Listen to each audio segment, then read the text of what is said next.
May 1943. In the far reaches of the North Pacific, where the ocean turns to mist and the horizon disappears into a gray void, American soldiers stepped onto a shoreline they could barely see. The wind cut like a blade, carrying the smell of kelp, fuel, and something colder, uncertainty. There were no cheering crowds, no banners, no sense of triumph. Only fog. Dense, shifting, almost alive. For most Americans, the Aleutian Islands were a name on a map, a forgotten chain of volcanic rocks curving toward Asia. But for the men arriving on Attu, this was not a remote corner of the world. It was the edge of it. And somewhere beyond the curtain of mist, Japanese forces were entrenched, waiting, unseen. The United States had never fought in a place like this. Here, visibility changed by the minute. One moment a soldier could see 50 meters ahead, the next, he could barely see his own rifle. Compass needles spun unpredictably due to magnetic anomalies. Radios crackled with static. Aircraft vanished into clouds thick enough to swallow entire squadrons. Yet this was where the war had come. Not to the beaches of Normandy. Not to the jungles of Guadalcanal. But to an Arctic battlefield where the weather killed faster than the enemy. Official reports described Attu as difficult terrain. But the men who fought there remembered the silence, broken only by muffled footsteps in wet tundra, the clatter of gear frozen to belts, and the eerie sensation that eyes were watching from somewhere inside the fog. Every movement was a guess. Every shadow a threat.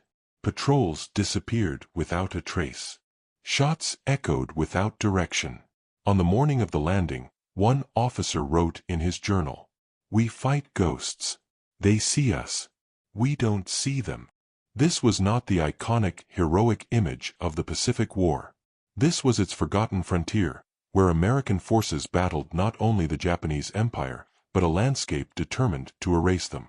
And where commanders soon realized that traditional doctrine, clean maps, and rehearsed maneuvers meant nothing inside an environment that refused to be tamed. The battle for the Aleutians would never appear in recruitment posters. It had no iconic photograph, no decisive single moment, no triumphant monument. What it had was endurance, and the quiet desperation of men confronting an enemy they could not find in a place that felt almost unreal. But beneath the fog, far from Washington and Tokyo, the stakes were painfully real. If the United States lost control of this northern corridor, the Japanese could threaten Alaska, disrupt supply lines, and force the U.S. to fight on yet another front. And so, in a landscape where visibility was measured in footsteps, the United States prepared for a confrontation defined not by firepower, but by the unknown. The Aleutian Islands would become the only part of American soil occupied by enemy forces in World War II. And the battle to reclaim them would reveal a truth no strategist wanted to admit. In the fog, the strongest army is blind. Before the fog swallowed the battlefield, before American troops set foot on Attu, the Aleutian campaign had already taken shape in the minds of planners in Washington and Tokyo. It was a theater born not from ambition, but from geography, vast, cold, and strategically ambiguous. Stretching like a broken spine from Alaska toward the Soviet Union, the Aleutian Islands formed a natural arc across the North Pacific. To most Americans before 1942, they were irrelevant. To pilots, sailors, and cartographers, however, the islands represented a narrow bridge between continents, a route that could link or threaten the northern defenses of the United States. When the Japanese attacked Dutch Harbor in June 1942 and then occupied Attu and Kiska, the shock was immediate. For the first time since the War of 1812, foreign troops held American territory.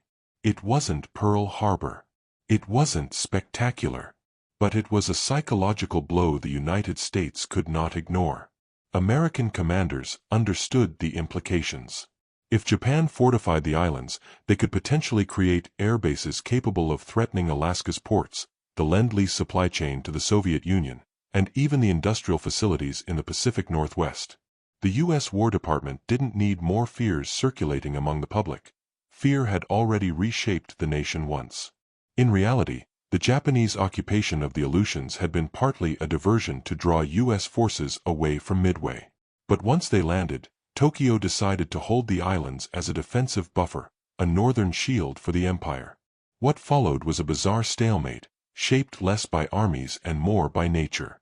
American intelligence struggled to assess the enemy presence. Aerial reconnaissance was nearly useless. Heavy fog and violent winds made flights hazardous, and photographs captured through clouds revealed little more than shadows. Reports from the region frequently included the same phrase, visibility, near zero. To plan the operation to retake Attu, American officers relied on outdated maps, incomplete terrain sketches, and guesses about enemy fortifications. No one truly understood what waited on those frozen ridges.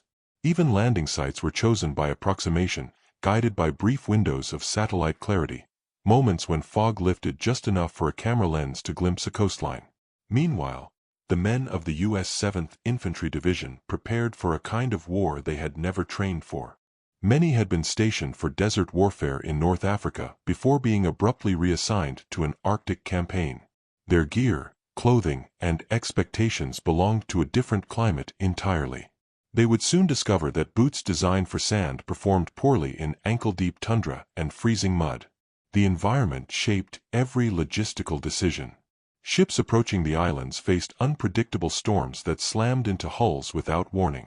Supplies had to be unloaded in surf that froze on contact with metal equipment. Artillery crews learned that moisture condensed inside gun barrels, turning routine fire missions into dangerous gambles. Yet, despite the chaos, the operation could not be delayed.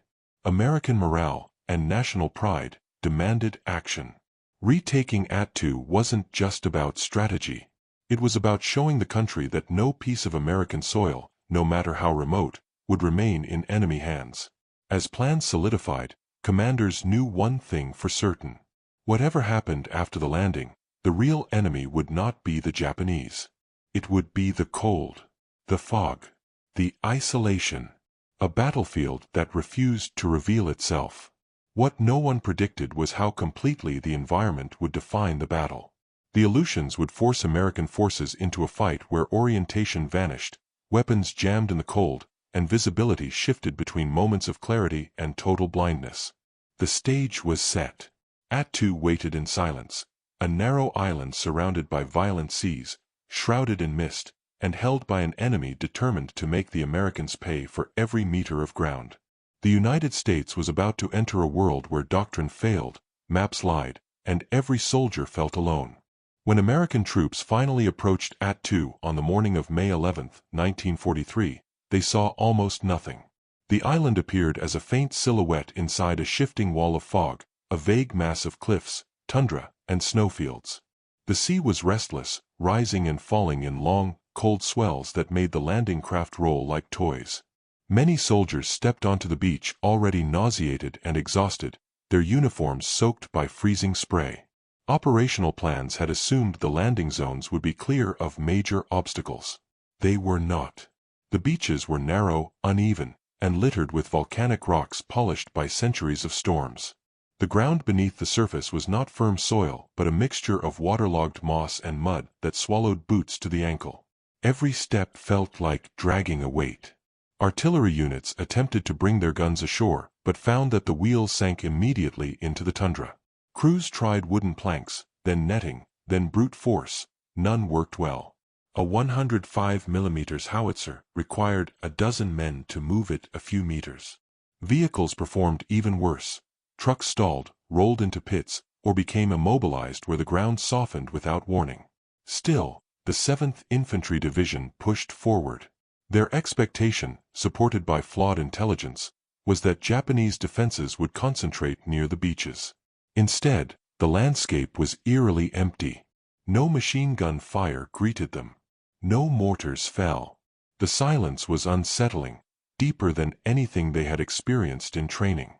It was the silence of an enemy who watched but did not reveal himself. Officers struggled to orient their units. Compasses jittered unpredictably, influenced by the island's volcanic composition. Landmarks disappeared into mist within minutes. Every ridge looked like the next, and maps failed to distinguish between slopes that were walkable and those that ended in sheer drops. As the first companies moved inland, the reality of the Aleutian climate revealed itself. Temperatures hovered just above freezing, yet the humidity soaked through gloves, jackets, and packs. Wind gusts carried needle-like particles of ice that stung exposed skin. Within hours, many soldiers experienced the early signs of hypothermia without any combat. The Japanese, dug into fortified positions high in the ridges, observed the landing in near invisibility. Their commander, Colonel Yasuyo Yamasaki, had deliberately chosen to avoid defending the beaches. He knew the terrain would punish the Americans far more effectively than early engagement. His men stayed hidden, conserving ammunition, waiting to strike once the Americans exhausted themselves climbing into the island's interior. For the U.S. forces, the first challenge had nothing to do with enemy fire. It was movement. Advancing a single platoon required navigating ravines filled with dense vegetation, crossing ice-covered streams, climbing slippery slopes, and constantly regrouping to avoid becoming lost in the fog. Rations became damp. Radios malfunctioned as moisture seeped into wiring.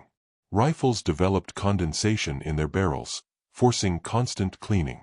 Every delay gave the Japanese time to prepare. By nightfall, many soldiers realized a harsh truth.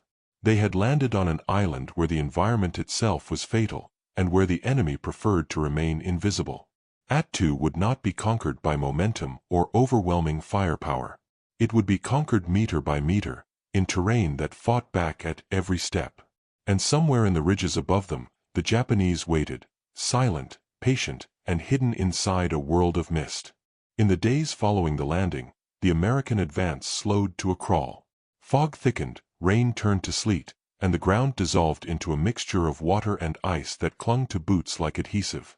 Units that should have moved in coordinated lines found themselves scattered across the tundra, separated by ravines, ridges, and walls of mist that swallowed entire companies without warning.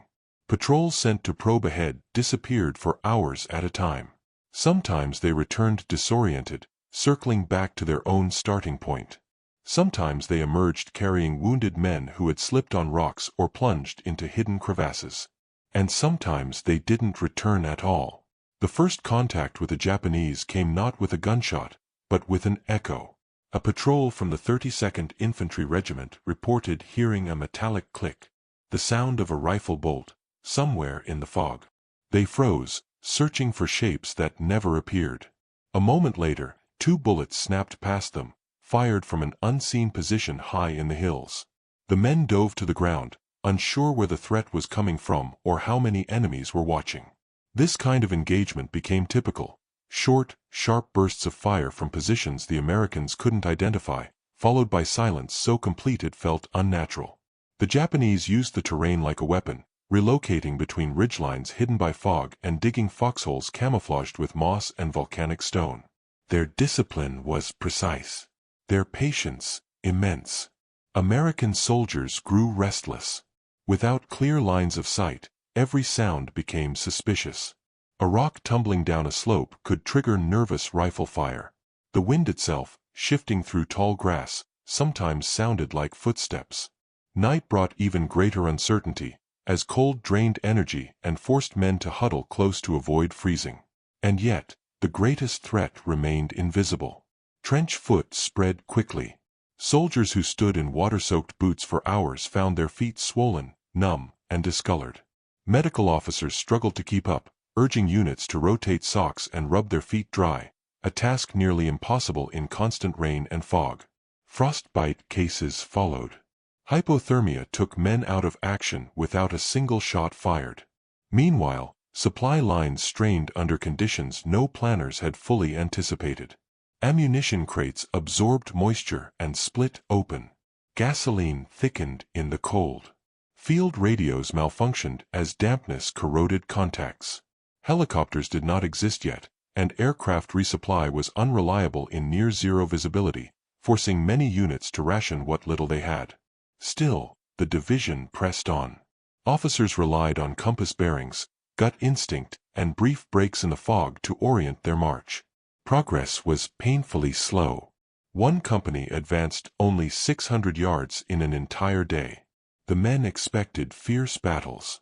Instead, they found hints, footprints in mud, discarded ration tins, empty positions abandoned moments before they arrived.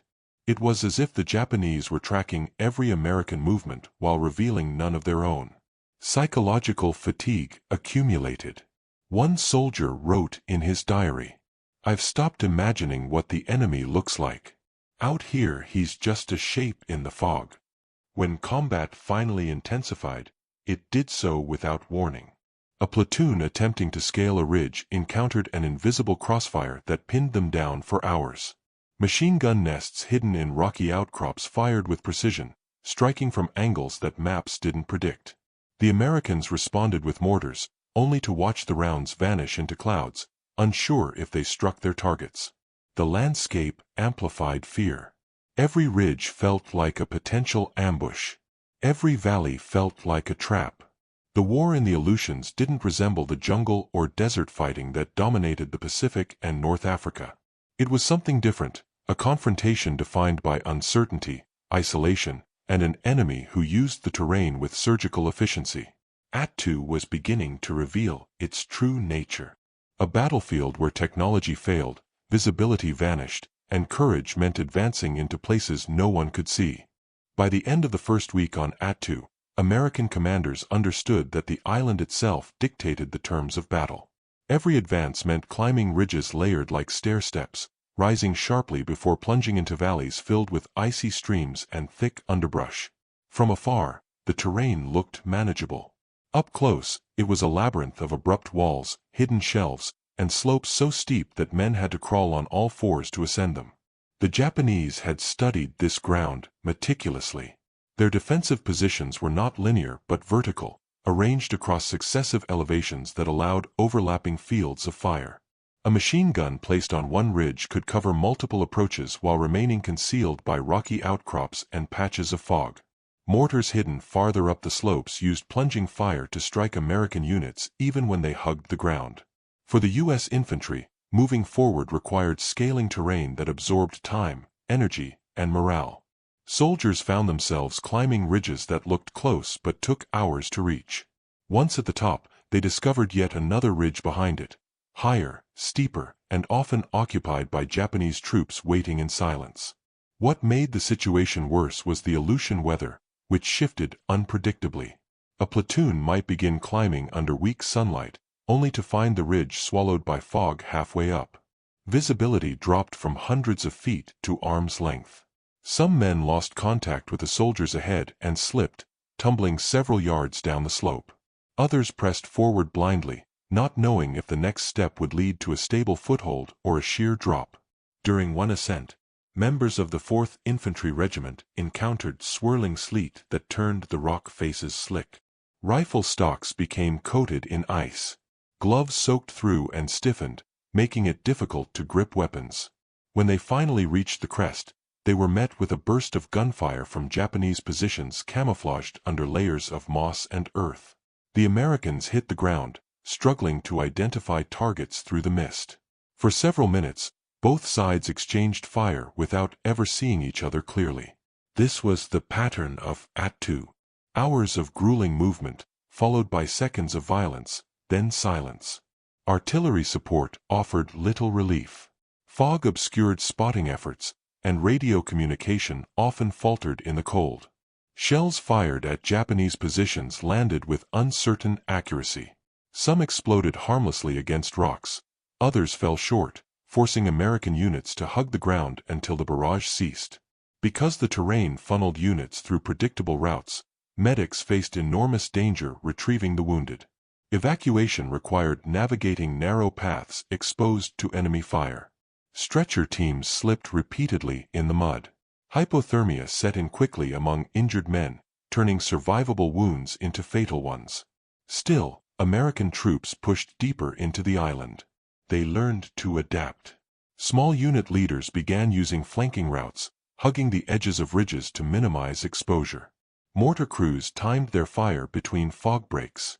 Machine gun teams angled their weapons to cover valleys where Japanese counterattacks were likely. But progress came at a heavy cost. Exhaustion hollowed the men. Their uniforms remained perpetually wet. Their rations, often cold and partially frozen, provided little comfort. Many soldiers began talking less, conserving energy for the next climb. Nights were the worst, as temperatures dropped and the landscape turned to glass. Sleep came in short bursts, interrupted by the fear that a Japanese patrol might emerge from the darkness. Despite everything, U.S. forces gradually gained inches of ground. Ridge by ridge, valley by valley, they tightened the noose around the Japanese positions concentrated in the island's high interior. Each step forward proved one thing. The battle for Attu was not won by firepower or numbers. It was won by endurance, by men who kept moving in a place that tried to stop them at every turn. And yet, the hardest part of the campaign was still ahead. The Japanese had not committed their full strength. They were waiting for the moment when the Americans were stretched thin, cold, and weary. Their counterstroke was coming. As American forces pushed deeper into Attu's interior, the fog thinned just enough to reveal the first true signs of Colonel Yasuyo Yamasaki's defensive strategy. Until then, most engagements had been scattered, single shots, brief ambushes, fleeting silhouettes disappearing into ridgelines. But now, the Japanese commander began shaping the battlefield with intent. Yamasaki understood that the Americans held overwhelming numbers, fire support, and logistical reach. What he possessed was geography, and a force trained to fight from concealment. His men were distributed in pockets across the island's central high ground, occupying trenches and dugouts connected by narrow tunnels carved into the volcanic earth. From these positions, they could vanish, reappear, fire, and then disappear again into the fog. The first major confrontation unfolded along the slopes of Moore Ridge. American units advancing in staggered formations suddenly encountered coordinated machine gun fire from elevations they believed to be unoccupied. The initial bursts cut across the ridgeline with precise arcs, forcing men to dive into shallow depressions filled with freezing water. Those who tried to move found themselves targeted by snipers positioned farther up the slope, invisible except for the sharp cracks of their rifles. U.S. commanders responded with mortars, but the fog distorted distance and direction. Some rounds landed short, kicking up geysers of mud. Others struck unseen outcrops, filling the air with fragments of rock. Only a handful found their mark. Frustration grew. For the infantry crawling forward, every pause felt like an invitation for another burst of fire. One company attempted a flanking maneuver, climbing a steep embankment under cover of darkness. The ascent was brutal, a mix of loose rock, soaked vegetation, and patches of ice that cracked under their weight. Halfway up, they triggered a Japanese tripwire connected to an improvised explosive charge. The blast reverberated through the mist, shaking the slope and sending debris cascading downward. Several men lost their footing and slid tens of feet before regaining control. Yet the attack continued. The Americans moved in short rushes, hugging the terrain, firing at flashes rather than confirmed targets. They finally reached the lip of the ridge at dawn, only to find the Japanese had already withdrawn to a secondary position higher up. The trenches they inspected were narrow, meticulously dug, and camouflaged with layers of moss that blended perfectly with the environment. It became clear that Yamasaki's goal was not to hold every position. It was to force the Americans to bleed for every elevation shift. Meanwhile, the psychological pressure intensified. Soldiers spoke of hearing whispers in the fog, the voices of Japanese troops moving between positions, sometimes just yards away. At moments the enemy felt omnipresent, at others, completely absent. It was warfare of tension rather than visibility, and it pushed men to the edge of exhaustion. Logistical challenges worsened the situation. Ammunition resupply was slow, and units often found themselves rationing grenades and mortar rounds. Water was plentiful but contaminated, requiring purification tablets the men often forgot or refused to use. Many suffered from dysentery. Frostbite cases increased. Commanders struggled to maintain cohesion as the terrain separated units that were supposed to advance together. Still, despite the setbacks, the Americans adapted. Small groups began moving independently, using cover and elevation more effectively. Scout platoons learned to read the landscape, identifying signs of Japanese presence, footprints, disturbed moss, faint trails leading to hidden positions. Each engagement taught them more about Yamasaki's defensive web. And gradually, meter by meter, they pushed toward the island's core, toward the final line of ridges where the Japanese had concentrated their strongest positions. But with every step, one truth became clearer. The Japanese were not being overwhelmed. They were drawing the Americans in, preparing for something larger, something decisive. The fog hid more than trenches. It hid intent. As the Americans pushed toward the heart of Attu, the terrain tightened into a series of narrow corridors, ravines, gullies, and winding depressions the soldiers nicknamed the Labyrinth. These natural choke points funneled units into predictable paths, and Yamasaki had fortified them with ruthless efficiency. The Japanese placed interlocking machine gun nests at angles that created invisible kill zones. The moment the fog thinned, even briefly, the Americans saw how perfectly these positions were aligned. The first major test came in the advance toward Massacre Valley, a name that predated the war but quickly earned grim relevance. The valley was wide, open, flat, a rarity on Attu, and surrounded by sharp ridges that gave the Japanese a commanding view. As American units emerged from the fog and into the clearing, they found themselves exposed to fire from multiple elevations. Rifle rounds cracked through the air, accompanied by the heavier, rhythmic hammer of Type 92 machine guns. The Americans scattered, searching for cover that barely existed. Small mounds of tundra absorbed bullets but offered little protection. Medics sprinted across the open ground, dragging wounded men toward shallow depressions carved by melting snow. Artillery support was requested immediately, but low clouds obscured spotting efforts. Shells landed far from their intended targets, shaking the ground but doing little to suppress Japanese fire. One battalion attempted to push up Engineer Hill, a steep, slippery ascent overlooking the valley. As they climbed, the fog thinned momentarily, revealing Japanese positions dug into terraces carved into the slope. The soldiers barely had time to register the threat before a volley of grenades tumbled down toward them, followed by machine gun fire that stitched across the incline. Men slipped backward, tumbling through mud and ice, their gear rattling as they crashed into the soldiers behind them. On the opposite side of the valley, another regiment fought its way into a narrow ravine called the Pass, only to find it pre-sighted by Japanese mortars. The first rounds fell with eerie precision. Fragmentation echoed between the rock walls, and the confined space amplified every blast into a deafening concussion. Some soldiers described the sensation as being trapped in a drum, unable to hear orders, unsure whether to advance or retreat. Yet the Americans persisted. They crawled, slipped, and clawed their way forward, using whatever cover they could find. Mortar crews learned to fire by intuition, adjusting angles based on the echo of their own explosions. Riflemen began suppressing known Japanese firing arcs even when they couldn't see movement. Platoon leaders marked progress not by distance but by landmarks: a shattered boulder, a cluster of tundra burned by a flare, the remains of a Japanese supply pit. But every gain came at a cost. Casualties mounted. Exhaustion deepened. The cold found its way into bones and joints, stiffening muscles and slowing reaction times. Many soldiers moved with a mechanical rhythm, not from discipline, but from a determination that bordered on desperation. As American forces tightened their grip on the central ridges, they began to notice a change in Japanese behavior. Enemy fire became more deliberate, less frequent but better coordinated. Positions once defended aggressively were now abandoned. Patrols found footprints leading deeper into the high ground, always away, never toward open confrontation.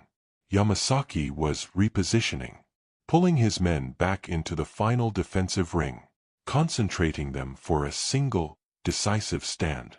One American sergeant wrote in his field notebook, "We thought they were weakening. Now I think they're preparing." By the time U.S. troops reached the approaches to Chichagof Harbor, that suspicion had become certainty. The Japanese were not broken. They were waiting. And the fog, always the silent accomplice, grew thicker still, as if preparing to hide what would come next. By late May, American commanders realized that Yamasaki had pulled nearly all surviving Japanese forces into a compact, fortified arc in the high ground overlooking Chichagof Harbor. This was no chaotic retreat. It was a deliberate, calculated contraction, the tightening of a spring. What remained of the Japanese garrison had reorganized into a semicircle of interlocking strongpoints, dug deep into the volcanic earth. Their trenches were narrow and angled, designed to absorb shock waves from artillery. Their dugouts were reinforced with driftwood, stones, and sod, blending into the terrain so perfectly that many were invisible even at close range. Machine gun positions were recessed into hollows, shielded by rock formations that channeled fire into deadly cross patterns. American scouts studying the layout described it simply. They chose the high ground that sees everything, and the fog that hides them. The Japanese had also become masters of silence. Unlike earlier in the campaign, where small arms fire had erupted unpredictably from shifting positions, the enemy now fired only when absolutely necessary. Ammunition was low. Food was nearly gone. Medical supplies were exhausted. And yet morale remained eerily steady. Those who survived had accepted their fate. There would be no evacuation, no surrender, no relief. Yamasaki himself moved among the positions with a calm that unnerved his men. Reports from American intercepts later suggested he believed that the only honorable outcome was annihilation, but annihilation with purpose. If he could inflict maximum casualties, delay the American timetable, and force them to expend precious resources in a remote corner of the Pacific, the sacrifice would carry strategic weight. For the Americans, approaching the final Japanese line was like entering the mouth of a natural fortress. Every route upward narrowed. Every slope funneled into a predetermined field of fire. Fog drifted in thick sheets across the high ground, sometimes revealing only the faint outlines of snow patches and jagged rock before swallowing them again. Soldiers spoke of losing sight of the man walking 10 feet ahead. The first attempts to probe the defensive arc met immediate resistance. Small American patrols advancing through the mist were struck by sudden bursts of fire from positions they hadn't known existed. Snipers hidden in rock crevices waited for the exact moment a helmet rose above a ridge. Mortars fired from unseen depressions thudded into the tundra with terrifying accuracy, sending shards of frozen earth into the air like shrapnel. American artillery responded with heavy barrages, but the effectiveness was uncertain. The fog hid the fall of rounds. Observers guessed positions based on sound alone, adjusting fire by intuition. After each barrage, as the echoes died, the silence returned, the same cold, oppressive quiet that marked every moment on Attu. Meanwhile, the physical state of U.S. troops deteriorated. Many had been in constant combat for days with little sleep, few warm meals, and exposure that gnawed at their strength. Feet swollen from trench foot made every step feel like walking on broken glass. Hands stiffened around rifle grips. Some soldiers developed a hollow stare, the early signs of combat fatigue brought on not by constant fighting, but by constant uncertainty. Yet they pressed on. Not because victory felt close, but because turning back was impossible. As units established positions facing the Japanese semicircle, officers noticed signs of unusual activity within the enemy perimeter. Movement increased at night. Sentries reported hearing chanting carried faintly through the fog, a low, rhythmic murmur rising and falling with the wind. It was unlike anything they had heard before. American intelligence struggled to interpret it. But Yamasaki knew exactly what it meant. His force, starving, freezing, nearly out of ammunition, was preparing itself not for a defensive stand, but for a final, decisive charge. The Americans had reached the edge of the storm. They just didn't know how violently it would break. For days, the American front line facing the Japanese semicircle remained locked in an uneasy rhythm. Bursts of gunfire, short probing maneuvers, then long stretches of oppressive silence. But by late May, that silence began to change. It no longer felt like concealment. It felt like preparation. American soldiers stationed on the forward slopes noticed subtle signs. Japanese rifles fired less frequently, as if ammunition was being saved. Mortar launches dwindled almost to nothing. Even snipers, once a constant threat, grew quiet. At first, the Americans welcomed the reduction in contact. But soon, the quiet became unsettling, too controlled, too deliberate. At night, strange sounds drifted through the fog. Chanting. Low voices moving in unison. Wooden clacks that carried across the ridges. At times, soldiers heard sudden outbursts, shouts in Japanese, short and sharp, as if emotions were being stoked to a breaking point. Some U.S. officers thought the enemy was preparing to abandon their positions. Others suspected the Japanese were about to dig in even deeper. But a few, especially those who had studied the Pacific campaigns, recognized the pattern. This was not defensive behavior. This was ritual. While American units improved their foothold on the slopes, the logistical situation remained dire. Supplies had to be hauled by hand up steep inclines, often under sporadic fire. Mortar shells arrived coated in ice. Medical teams worked around the clock treating frostbite, dehydration, and exhaustion. The men were visibly worn. Beards grew untrimmed. Uniforms hung loose from weight loss. Faces were pale beneath layers of dirt and cold. On the night of May 28, several American soldiers reported seeing faint glows through the fog, small fires within the Japanese perimeter. It was the first time any light had been spotted from their side. The Japanese rarely revealed themselves willingly. Now, they seemed to be doing so purposefully. Inside the semicircle, Yamasaki's forces were reaching their final state of readiness. With ammunition nearly gone and food long depleted, survival was no longer part of the equation.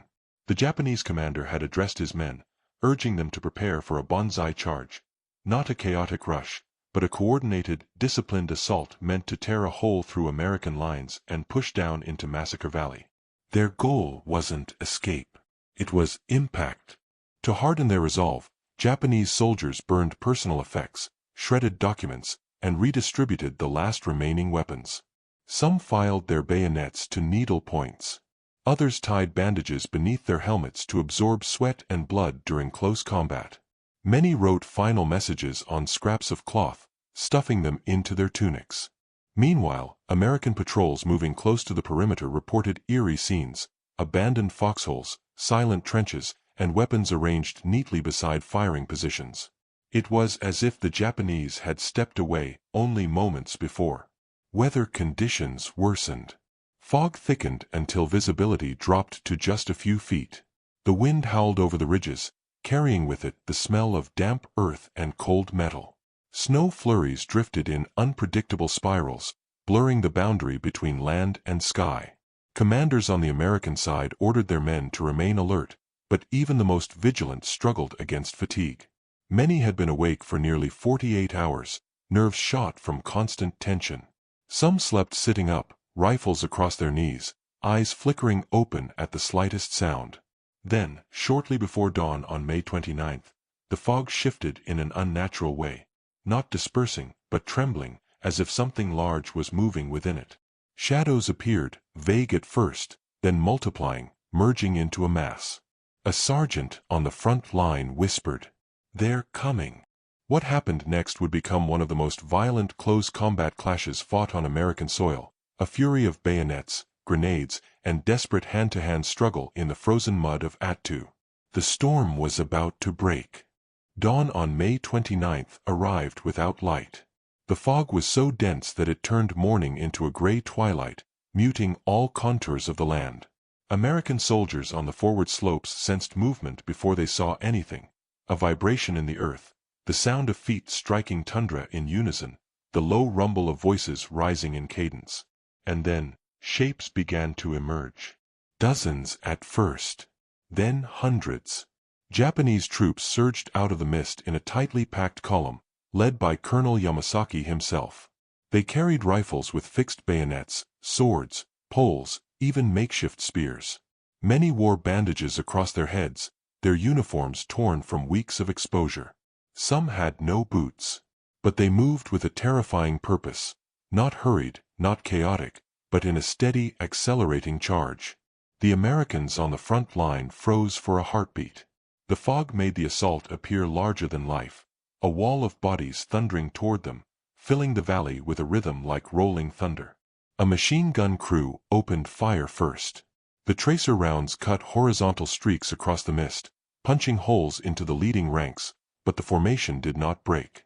The Japanese shouted as they advanced, voices overlapping into a single, overwhelming roar. Within minutes, The Banzai charge slammed into the American positions. Trenches meant for defensive fire became arenas of close combat. Rifles fired at point-blank range. Bayonets clashed with entrenching tools. Men grappled in the mud, slipping on ice, using whatever they could find as weapons. Grenades detonated so close that both sides were showered with the same fragments. Command posts behind the front line reported a rush of Japanese soldiers breaking through their perimeter. A medical station, its tents barely visible through the fog, was overrun in minutes. Surgeons, orderlies, and wounded soldiers fought for their lives using stretchers, scalpels, and whatever they could reach. Some accounts describe Japanese troops yelling the names of their comrades as they fell, urging others forward. The shock ripple spread quickly. Units further back, unaware of the exact situation due to the fog, heard only the screams and gunfire. Some American soldiers fired at shadows, assuming enemies were everywhere. Others found themselves suddenly face to face with charging Japanese troops who had penetrated their sector through blind spots in the terrain. Yamasaki pushed with relentless determination. He and his officers led from the front, wielding swords and pistols. His presence electrified the assault. Even when wounded, some Japanese soldiers continued forward, driven by the certainty that this final attack was their only remaining purpose. American commanders scrambled to organize a response. Machine gun crews repositioned their weapons to cover cross-sections of the valley. Mortar teams fired shells with dangerously close range, calculating trajectories by ear alone. Artillery units, unable to see the battlefield, held fire for fear of striking their own men. The Banzai wave surged through several positions, overrunning communication centers and briefly cutting through an entire battalion's front. For a moment, it seemed possible the Japanese might reach the beach and force a chaotic fallback, a disaster in the making, with no clear retreat route through the fog. But the Americans adapted quickly. Infantry units regrouped. Engineers grabbed rifles and joined the line. Signal Corps clerks formed ad hoc defensive rings around the regimental headquarters. Little by little, fire discipline returned. Machine gun teams created interlocking zones of fire. Thompson gunners moved to intercept pockets of Japanese soldiers attempting to break deeper into the valley. Fragmentation grenades became decisive at short range, thrown in rapid succession to break the momentum of clustered enemy groups. The Japanese kept coming. Many without ammunition. Many wounded. Some crawling. Some silent.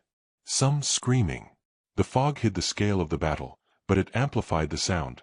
The punches of gunfire, the explosions, the shouts in English and Japanese, the heavy breathing of men fighting at arm's reach. By mid-morning, the momentum had slowed. By noon, the wave began to collapse. By afternoon, what remained of the Japanese force had fused into smaller knots of resistance, desperate, fierce, and refusing to retreat. The most violent charge on American soil during World War II had unfolded in a single, devastating morning. And still, parts of the valley were echoing with sporadic gunfire. Attu had not finished taking its toll. When the main force of Yamasaki's Banzai charge finally broke apart, the battlefield did not fall quiet. Instead, the valley erupted into dozens of small, violent clashes, isolated fights that flickered on and off like sparks inside a storm. The fog hid everything except sound, and the sound was everywhere. Gunshots at unpredictable intervals, shouts in both languages, the metallic thud of grenades thrown at distances barely longer than an arm's reach.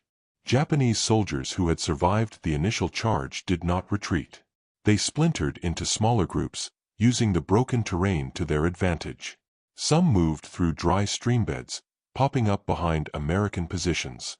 Others circled back through ridges carved with natural choke points, ambushing supply teams and medics. A few hid deep inside foxholes, allowing American troops to pass before striking at their backs. American units scrambled to respond. Commanders attempted to establish a unified defensive line, but the terrain and fog fractured the battlefield into isolated pockets. Platoons fought independently, often with no awareness of what was happening beyond the next ridge. Some units advanced toward the sound of gunfire, only to find themselves under attack from directions they hadn't anticipated. In one sector, a group of Japanese soldiers overran a machine gun nest, using captured American weapons to fire downhill on advancing infantry. The counterattack required a coordinated assault by 2 rifle squads, who crawled through ice-crusted tundra to flank the position. The recapture cost several American lives, but it prevented the Japanese from breaking deeper into the valley. Farther east, a communications team found itself face-to-face with a cluster of Japanese survivors who had taken cover in a natural depression. The fighting was brutal and close, bayonets crossing with entrenching tools, rifle stocks used as clubs, boots slipping in mud and snow. When the confrontation ended, the fog absorbed the aftermath, leaving the landscape eerily unchanged. Artillery was nearly impossible to employ. Without visual confirmation, forward observers refused to call for fire, knowing friendly units were scattered unpredictably across the valley. Mortar teams improvised, firing at short ranges with steep angles, adjusting by the echo of their own explosions. The Americans relied heavily on small arms fire and grenades, tools best suited for the intimate, chaotic nature of the terrain. Medical stations, still reeling from the morning assault, worked in near darkness. Lanterns cast faint halos inside the fog, drawing wounded men toward the tents like figures emerging from a dream. Some collapsed at the entrance, their uniforms frozen stiff. Others arrived carried by comrades who had dragged them across the battlefield, one agonizing step at a time. Japanese wounded refused to surrender. Many feigned death until American soldiers passed, then attacked from behind with knives or explosives.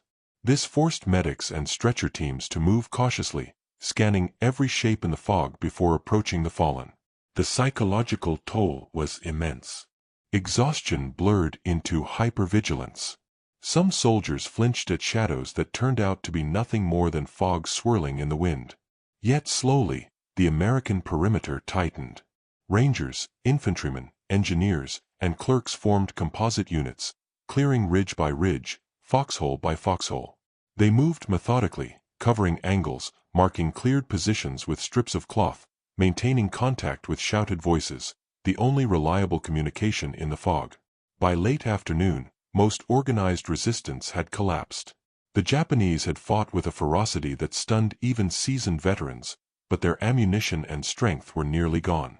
Small knots of defenders made final stands in depressions and rock shelters, fighting until every member of their group fell. When the gunfire finally lessened, what remained was a battlefield defined less by victory than by exhaustion.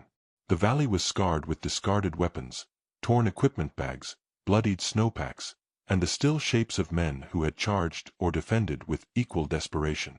The fog did not lift. It merely shifted, settling over the landscape like a shroud. The Americans had survived the largest massed Banzai attack of the war. But Attu had not yet surrendered its dead.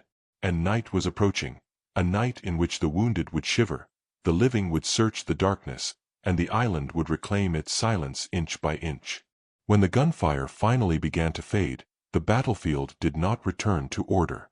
Instead, it settled into a tense, haunted quiet, the kind that follows a storm too large for the human mind to process. The fog remained thick, clinging to the ground, drifting around ridges and stones like a living presence unwilling to release its grip on the island. American units emerged slowly from their positions, unsure whether another attack might erupt from the gray veil around them. Fingers tightened around triggers. Eyes scanned every shape, every shadow.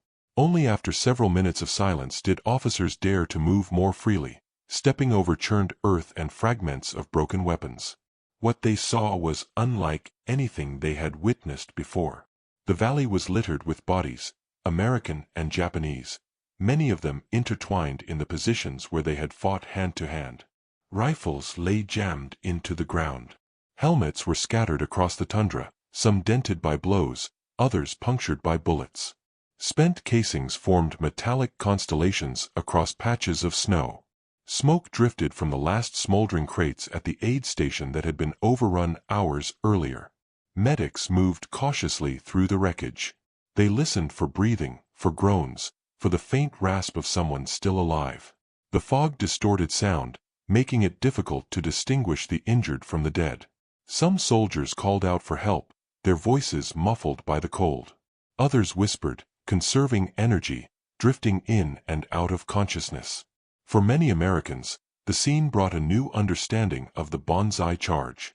What had seemed like a single overwhelming wave was, in truth, a sequence of disciplined, coordinated layers, each one designed to break the lines, disrupt command, and inflict maximum damage.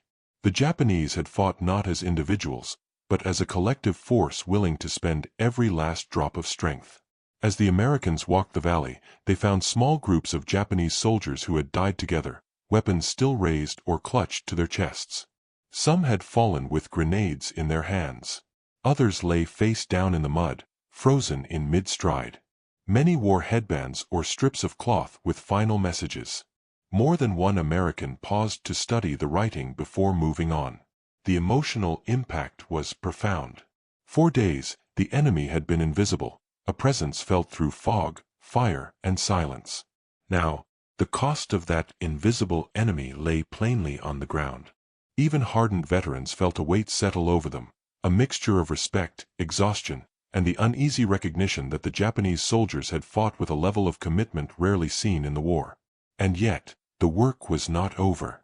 Small pockets of resistance still fired sporadically from the ridges and ravines. Snipers, wounded but determined, waited for movement. Clearing teams advanced carefully, tossing grenades into crevices, then approaching with rifles leveled. The fog turned every boulder into a potential hiding place, every depression into a possible ambush. By early evening, the fighting had shrunk to isolated bursts. The Americans secured defensive positions, preparing for the possibility, however unlikely, of another attack. Medics organized triage stations along the slopes, treating the wounded from both sides. Some Japanese soldiers, too injured to fight, were found lying in makeshift shelters. A few reached for weapons as Americans approached, most were too weak to resist. The ground became a map of the battle's brutality. Blood pools froze around bodies. Steam rose from craters where grenades had burst minutes earlier. Broken rifles lay half-buried in snow. Boot prints, deep, chaotic, overlapping, traced the pathways of the Banzai assault. Officers moved among the men, counting casualties, directing stretcher teams, issuing subdued orders. No one spoke loudly. Even the wind seemed softer, as if the island itself were absorbing the last echoes of violence. The Americans had survived. But survival did not feel like victory. Attu had taken its price. In lives, in strength, in the quiet shock etched into the faces of soldiers who had just witnessed one of the most ferocious final stands of the war. And now, in the cold quiet of the late afternoon, the question hung in the fog. What remained to be done on an island where almost everyone on one side had died? By the morning of May 30th, the Japanese resistance on Attu had collapsed into scattered, dying embers. The once coherent semicircle of defensive positions was now a patchwork of silent trenches, abandoned rifles, and the faint smell of cordite drifting across the ridges. But for the Americans, the end of organized combat did not bring relief. It brought responsibility, and a new set of challenges just as dangerous as the fight itself. The first task was confirmation. Officers moved with caution, checking every depression, every dugout, every cluster of rocks that could hide a wounded enemy. Japanese soldiers had shown again and again that surrender was not an option for most. Clearing teams used a strict procedure: approach low, call out twice, then toss a grenade if no response came. The thunder of these safety blasts echoed across the ridges all morning. In the interior positions, Americans found scenes frozen in time. Machine gun crews lay beside weapons that had overheated from constant firing. Mortar pits were strewn with tubes warped by the cold. Dugouts contained the remnants of the final night: burned letters, broken bayonets, empty ration tins repurposed as stoves. Some bodies lay arranged deliberately, as if the soldiers had prepared themselves for death.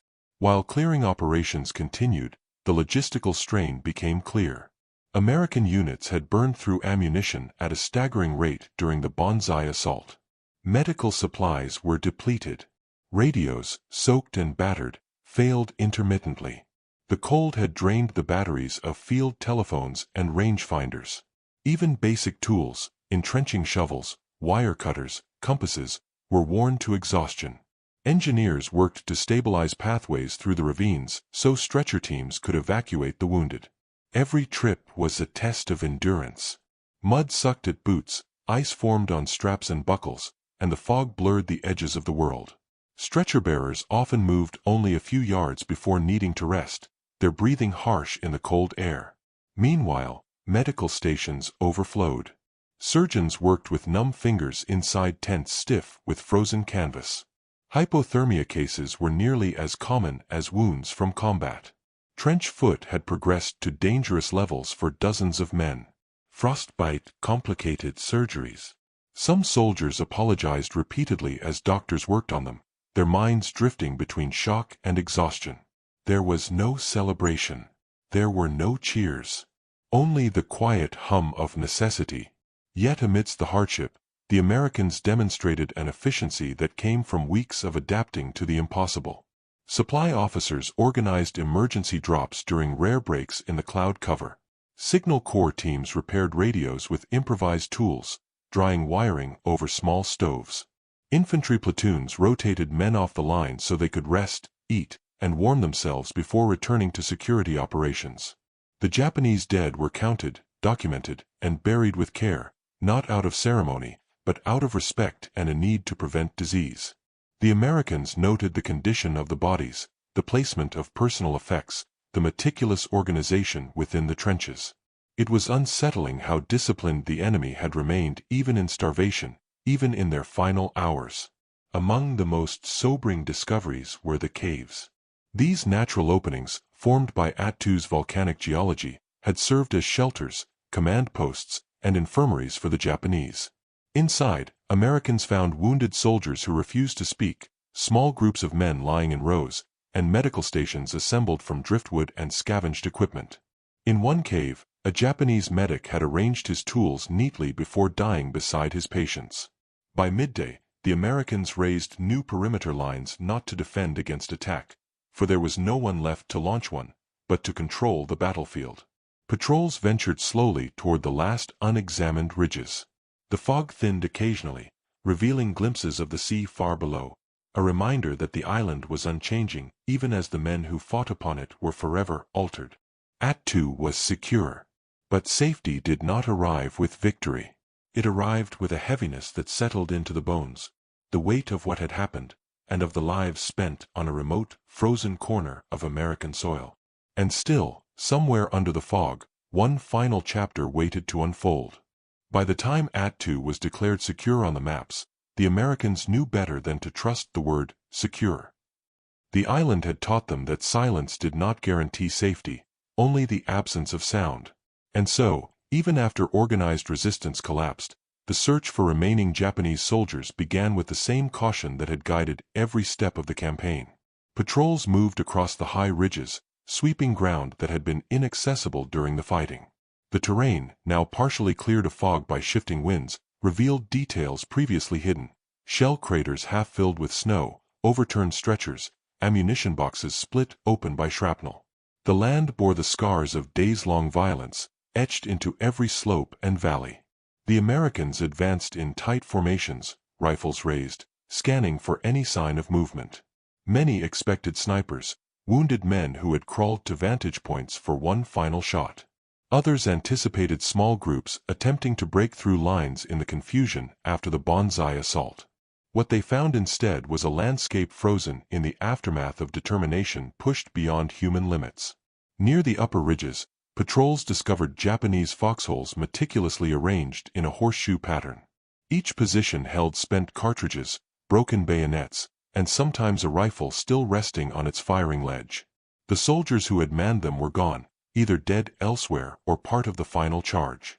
In the deeper interior, search teams found makeshift shelters built from driftwood and sod. Inside them were the remnants of the garrison's last days: torn blankets, scraps of paperwork, half-buried ration tins boiled empty. In one shelter, a diary lay open, its pages stiff with cold. The last entry was dated the day before the Banzai attack, a brief note expressing hope that the final charge would cut a path into history. There were still dangers. Grenades rigged as booby traps. Unexploded mortars resting unstable in the tundra. caves that might hold wounded men capable of fighting. The Americans approached every dark opening with disciplined procedure. A pair of scouts would crouch beside the entrance, call out twice, wait for an answer, then throw a grenade if silence persisted. The explosion echoed through the cave systems, sending flocks of seabirds into the gray sky. After each detonation, the scouts entered with flashlights and sidearms, checking every crevice. Most caves were empty. Some held bodies. A few held the dying. These encounters left deep impressions on the Americans. The Japanese inside the caves were often skeletal, their uniforms hanging loosely from their frames, their eyes sunken but alert. Some attempted to rise when the Americans approached, reaching for weapons that were no longer there. Others stared without expression, knowing their fate. A handful chose suicide rather than capture, detonating grenades as the Americans withdrew. Each discovery reinforced how completely the Japanese had committed themselves to the final stand. Late in the day, patrols reached the last unsearched ridge on the northern edge of Chichagof Harbor. From there, the sea stretched out into a vast sheet of steel-gray water, unbroken by ships or islands. The wind was strong, and for the first time since the landing, the fog thinned enough to reveal the full breadth of the harbor, a stark, quiet landscape that seemed unchanged despite the battle that had raged around it. The officers on the ridge radioed the report that would close the fighting on Attu. No further resistance. Area secured. But the men did not cheer. There was no triumph. Only a heavy stillness. They stood for a moment in silence, the wind pulling at their coats, the cold biting through the layers of wool and canvas. Below them lay the valley where hundreds of men, American and Japanese, had fought to exhaustion in a fog so dense it had swallowed the horizon. Now the fog was lifting. But the weight of what had happened remained. Attu was no longer a battlefield. It was a graveyard atop a mountain of frozen earth. And the Americans, weary and hollow from what they had endured, turned back toward their camps knowing that the island had one final duty left for them: to count its dead. In the 2 days that followed the final clearing of the ridges, American units shifted from combat operations to the somber work of recovery. The fog still drifted low across the tundra, and the wind still cut through layers of clothing, but the soundscape had transformed completely. No more gunfire. No distant shouts. Only the muted crunch of boots on wet earth and the low voices of soldiers calling out for stretcher teams. The scale of the battle became clear not during the fighting, but during the aftermath. Graves registration teams moved carefully through the valley, marking the locations of the fallen with stakes and tags. Each body had to be recorded, identified if possible, and prepared for removal. Some American soldiers were found exactly where they had been overwhelmed by the Banzai wave, rifles empty, bayonets fixed, the mud around them scarred with footprints and shell fragments. Others lay farther up the slopes, having fought through multiple assaults before succumbing to wounds or exposure. The cold preserved many of the bodies, making the scene eerily still. Uniforms were stiff with frozen blood. Equipment belts were locked into place by ice. In some cases, a soldier's last breath had crystallized on his scarf or collar. Medics who had spent days treating the living now turned their attention to the dead, examining pockets for identification tags, personal letters, or anything that could confirm a name. The emotional toll was heavy. These were comrades they had marched with, shared rations with, laughed with, now lying silent in the tundra. Japanese bodies were handled with equal care. Americans noted the discipline visible even in death, soldiers positioned side by side, bayonets still sheathed, helmets aligned. Many carried senenbari, thousand-stitch belts sewn by women back home, now faded and frayed. Others clutched small diaries or family photographs, protected inside oilskin packets. For many Americans, this was the first time they had seen the full human cost of the Banzai attack. During the battle, the fog obscured everything.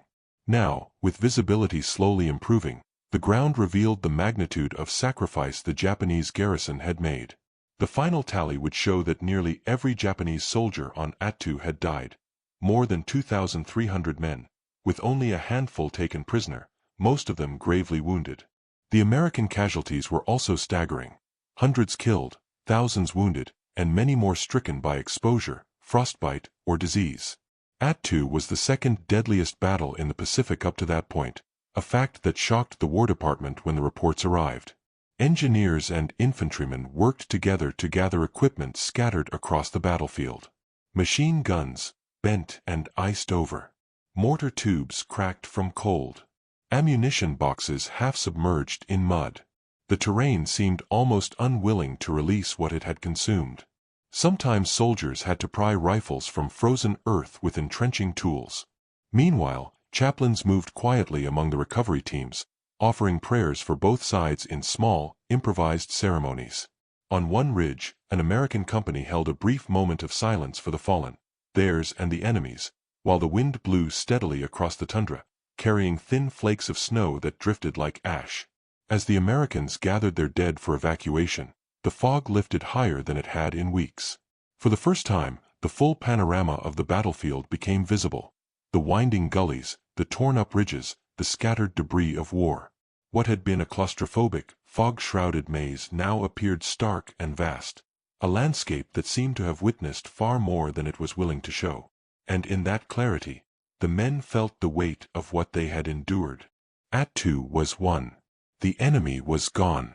But the victory felt quiet, distant, stripped of triumph. It felt like survival.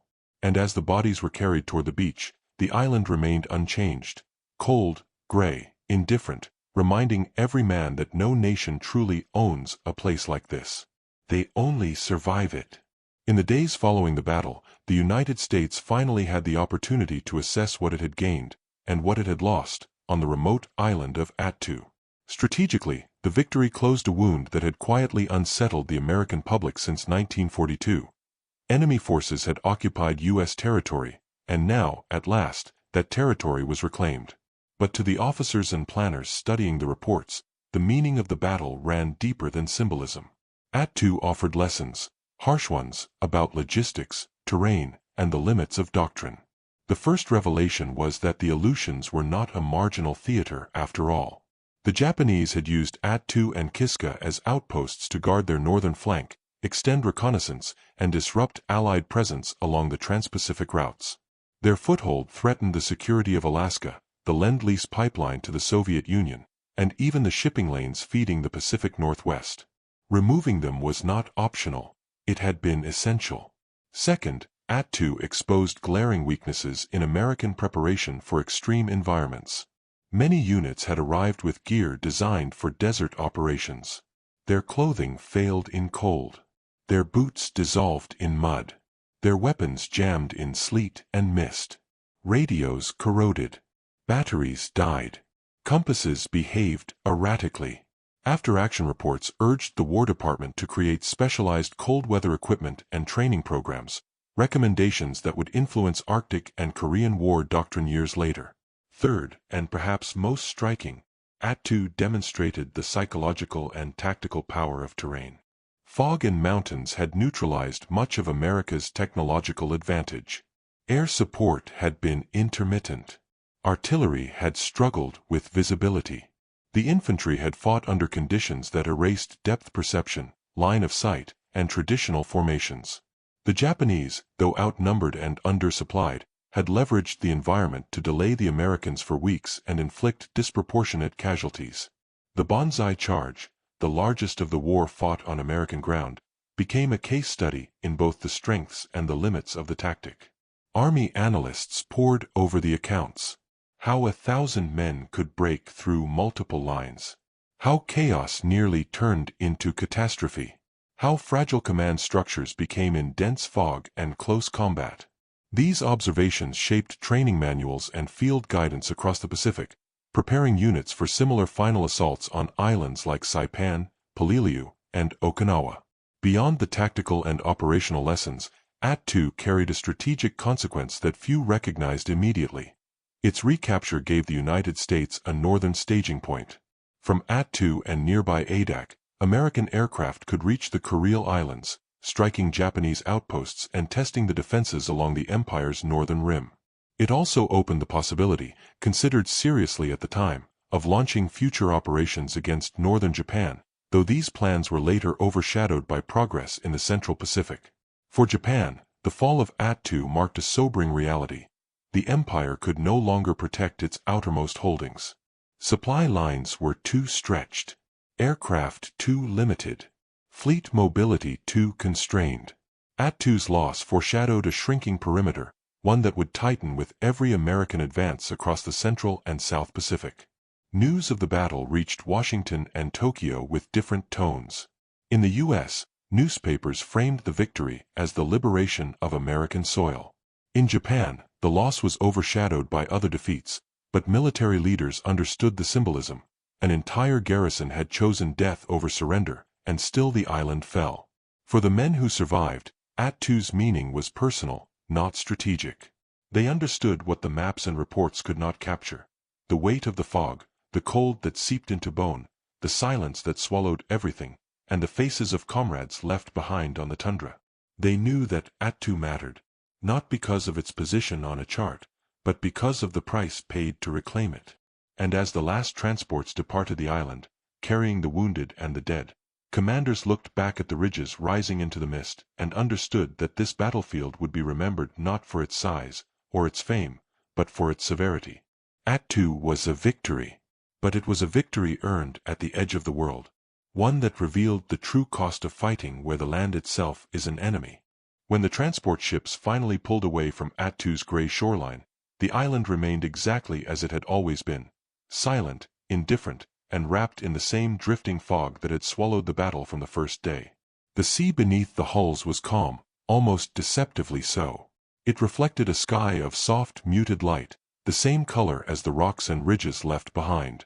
The soldiers who stood on deck watched the island fade, not in the dramatic sweep of a sunset, but gradually, subtly, like a memory dissolving before it has a chance to take shape. For many, it felt unreal. They had arrived in chaos, fought in confusion, endured cold and exhaustion so severe it blurred time, and now Attu retreated behind the horizon, revealing nothing about itself, offering no closure. Those who survived carried different images.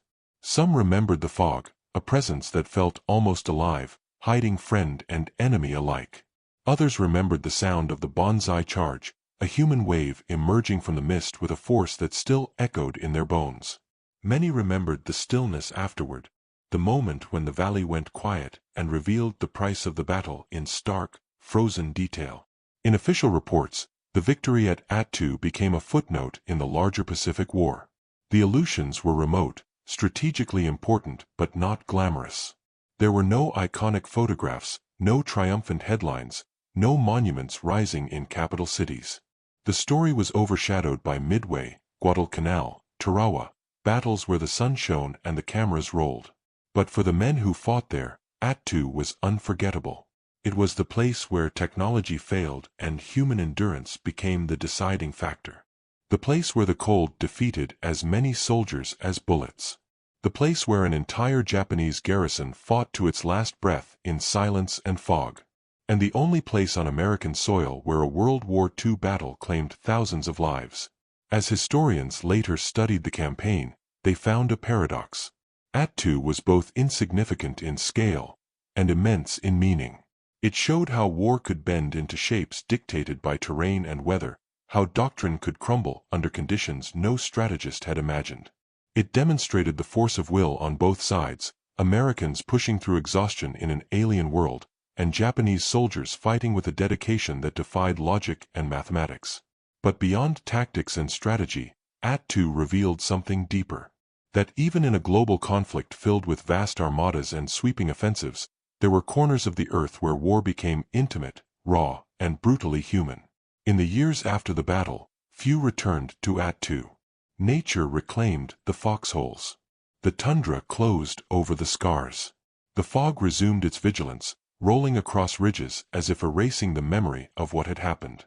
Yet the story endured, carried not by monuments or parades, but by the men who had seen the island up close, who knew what it meant to fight in a place where even the land resisted them. Some would describe the cold. Others would speak of the confusion. A few would try to explain the feeling of seeing an entire enemy force rushing out of the mist. But most would simply fall silent, because Attu was the kind of battle that left words behind. In the end, the island stood unchanged.